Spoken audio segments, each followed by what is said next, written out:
Apologetics 101. Mike Lacona, question: how would you defend the group appearances?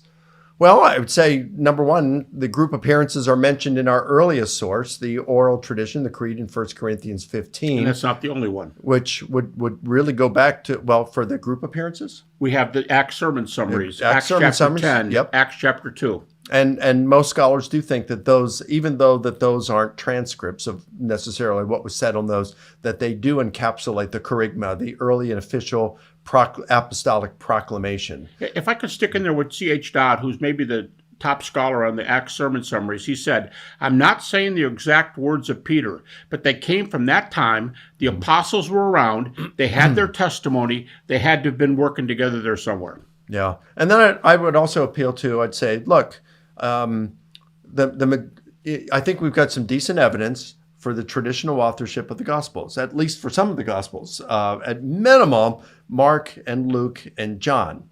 Tell them about some of the majority things. Yeah, so I had a student, Joshua Pelletier. I supervised his master's thesis, and he looked at, it's not published because he's doing his PhD research now, and he's adding French and German to it, and plus expanding. But he looked at over 200 critical scholars writing in English since 1965 to see where they stood on it. Not everybody commented on it. They might say, well, this is what the majority say, but they're not telling their own opinion. Sure. So we just put them in a different category. So if you're looking at those who are actually commenting and say, I believe Mark, got his information from Peter, or I don't believe Mark got his information from Peter, or he possibly, or probably did not.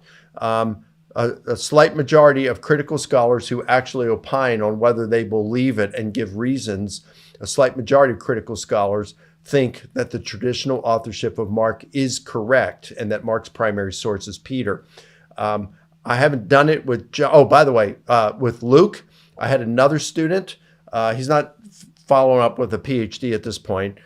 His name's Matt Hill, very sharp guy. And he did his master's thesis. I supervised it on Luke Acts. And he did over right at 200 critical scholars writing in English. He only did English since 1965. And yes, by far, the majority of critical New Testament scholars go with the traditional authorship of Luke Acts. And that goes for the reliability thing that we mentioned earlier. That counts for the authorship and for Greco-Roman bios and for some of the other things. The Gospels can't be ignored. I'm not talking about you. You don't ignore them. But they have to be counted in all these questions. And then when it comes to John's Gospel, I haven't done any research on that. Craig Keener, I've talked to Blomberg, and also Paul Anderson.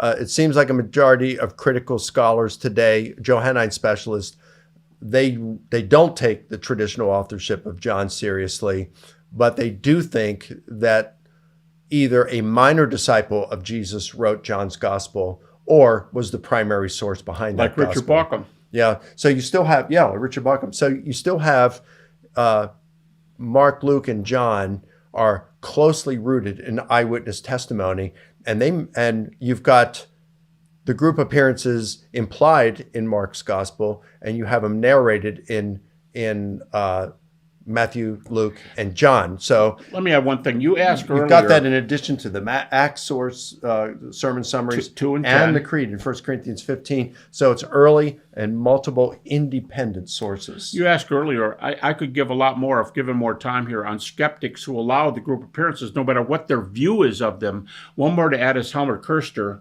who says the closer we... Oh, and Norman Perrin,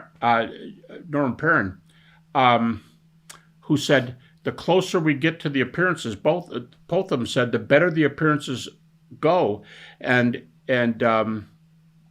both of them said we have appearances to the disciples, and they usually throw in Mary and the women, and so does the Jesus Seminar. Whatever you do with it, they said, don't leave out Mary and the women. So there are a number of more than that we have time to set here about skeptics of varying degrees who allow that.